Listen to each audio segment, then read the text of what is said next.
मेरे पीठ पीछे वो सब कुछ करती रही जिसका मैं कभी तसव्वुर भी नहीं कर सकता था। उसको माफ कर दीजिए, उसका बना बनाया घर खराब हो रहा है। अगर आप मेरे जख्मों पे नमक छिड़कने के लिए आई हैं तो खुदा का वास्ता वापस चली जाइए। मेरे पास आपके सवालों का कोई जवाब नहीं है। अगर अपनी इज्जत का ख्याल नहीं तो किसी के दुखी दिल का एहसास कर लें आप लोग। असल फसाद की जड़ यही है, दुश्मन है। उसके बारे में सोचता हूँ तो खून खौलता है। तुम्हारे धोखे की वजह से मेरे बच्चे ने जो कदम उठाया ना, उसकी सजा तो तुम्हें जरूर मिलेगी। बार मुझ पे यकीन करके तो देखो, हमेशा तुम्हारे साथ खड़ा रहूंगा।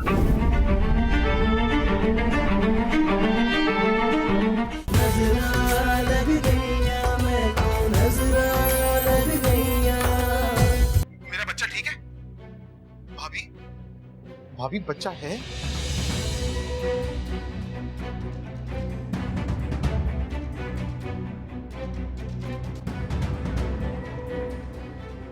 सब कुछ ठीक है जुनैद, सब कुछ ठीक है। बस डॉक्टर ने कहा है कि 24 आवर्स उसको ऑब्जर्वेशन में रखना है। मुझे अबीर की कोई फिक्र नहीं, मेरा बच्चा ठीक है, बस इतना ही काफी है।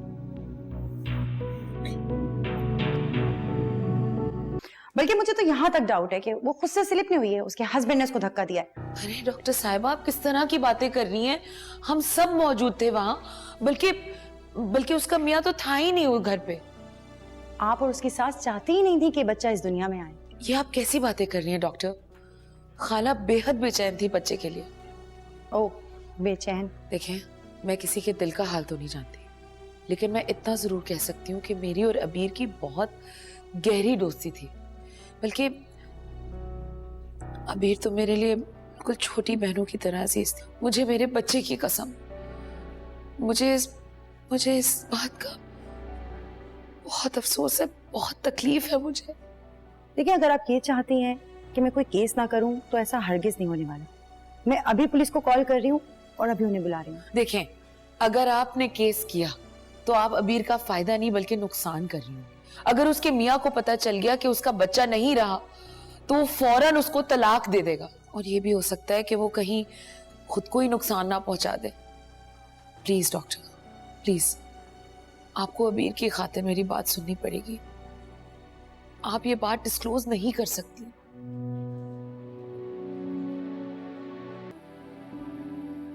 चली जाए आप यहाँ से, ये सब आपकी वजह से हुआ है।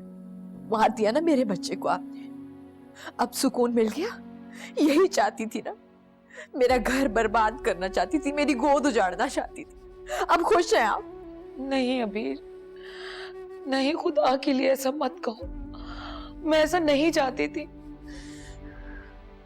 झूठ बोल रही हैं आप यही चाहती थी। आपको लगता था कि मेरे बेटे की इस दुनिया में आने से आपकी बच्ची की अहमियत कम ना हो जाए। इंतकाम लिया आपने मुझसे। कातिल हैं आप मेरे बच्चे की। भाभी, क्यों ऐसी जालिम बातें कर रही हो? मत अजियत दो मुझे ऐसी बातें करके अबीर। और जो अजियत आपने मुझे दी है, जो आपकी वजह से जुनैद को अजियत होगी, वो सिर्फ अपने बच्चे की खातिर, अपने बच्चे की खातिर उसने मुझे उस घर में रखा।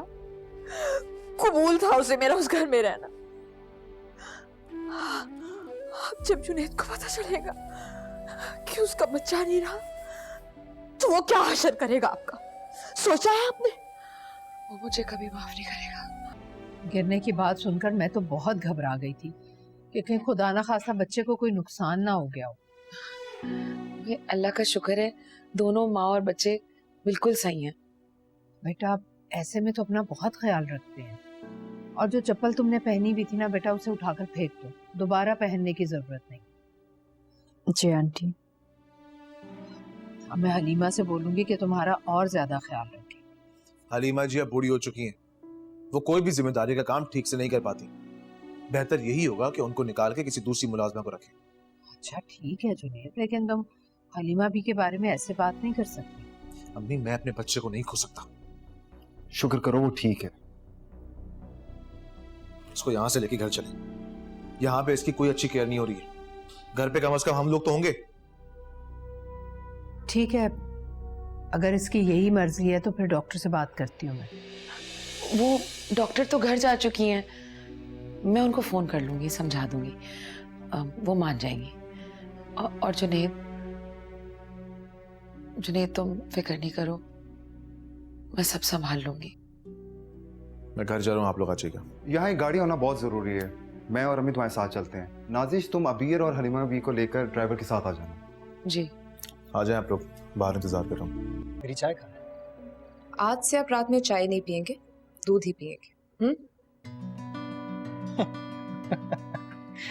ठीक है, सही है। आप कोई बात कह दो और हम उसे झुठला दें, ऐसा तो हो नहीं सकता।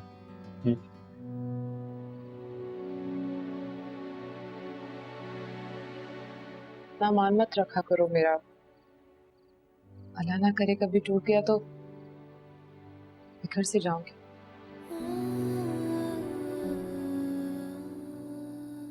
तुम्हें ऐसा क्यों लगता है कि मैं तुम्हारा मान या तुम्हारा भरोसा कभी भी तोड़ूंगा? ऐसा तो मैं सोचती ही नहीं। जिसे चांदनी के बगैर चांद अधूरा है ना, ऐसे ही नीलम अफवान के बगैर अधूरा। पता नहीं मैंने अपनी जिंदगी में ऐसी कौन सी नेकी की इसके सिले में तुम मुझे मिली हो मेरे नसीब में। हम कभी अलग नहीं हुए। कभी नहीं। माँ अपने लिए अपने बच्चे की दुआ करती है, मैं तुम्हारे लिए हमारे बच्चे की दुआ मांग रही थी कि वो खैरियत से रहे। तुम समझ रहे हो ना मेरी बात?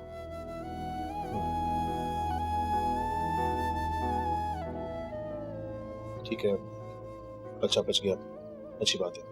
जाओ आराम करो। भाभी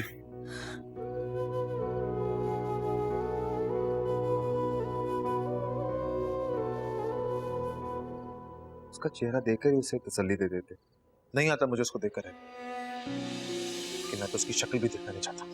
जुनैद, तुम इतने संगदिल तो कभी भी नहीं थे। नहीं था अम्मी, लेकिन इसकी हरकतों ने ना मुझे बना दिया पत्थर दिल।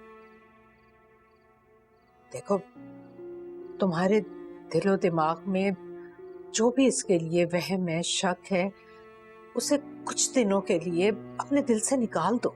ऐसा हो ही नहीं सकता, और कोई वहम नहीं है मुझे। जानता हूं मैं, पूरा यकीन है मुझे। अच्छा जो भी है, वो जिसम से रोई है, इंसानियत के नाते जब तक वो यहाँ है उसका ख्याल रखो। इंसानियत के नाते गया था ना हॉस्पिटल, बस खत्म हो गई मेरी इंसानियत। अब आगे से आप संभाले से। जुनैद, अम्मी आप परेशान मत हो, मैं कल इससे बात करूंगा। इतना कुछ सहती रही हो तुम, और ये सब तुम मुझे अभी बता रहे हो। काश अगर ये सब तुमने मुझे पहले बता दिया होता तो कब का तुमने इस बवाल भरी जिंदगी से निकाल चुका।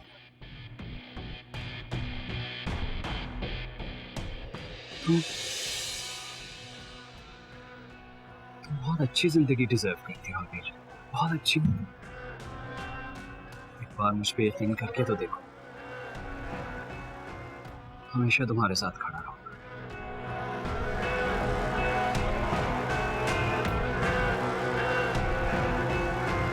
ऐसा नहीं है भाई, आप मेरे यकीन करें, ऐसा नहीं है।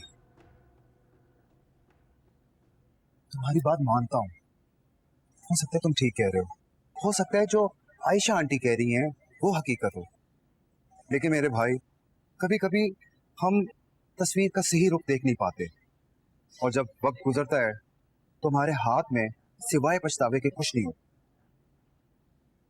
नहीं, और कितनी ऐसी अच्छी नहीं बाकी है मुझे। कब आप लोगों को मेरी बात पे यकीन आएगा? हम तुम्हारे दुश्मन नहीं हैं, दिली हमदर्दी है तुमसे, भाई हूं, तुमसे तुम्हारी तकलीफ देखी नहीं जा सकती। मैं क्या करूं?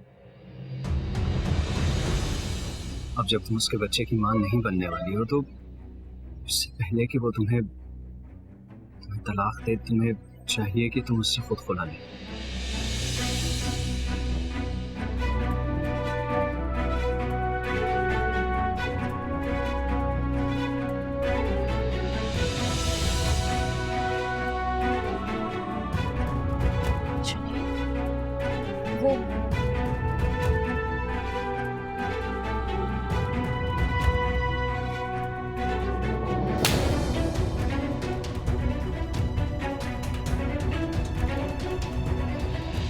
अस्सलाम वालेकुम, मुझे कहते हैं जी हिरा मानी। सब्सक्राइब करें यूट्यूब चैनल अगर आप ARY के ड्रामे देखना चाहते हैं और अपना बहुत ख्याल रखिएगा। Thank you.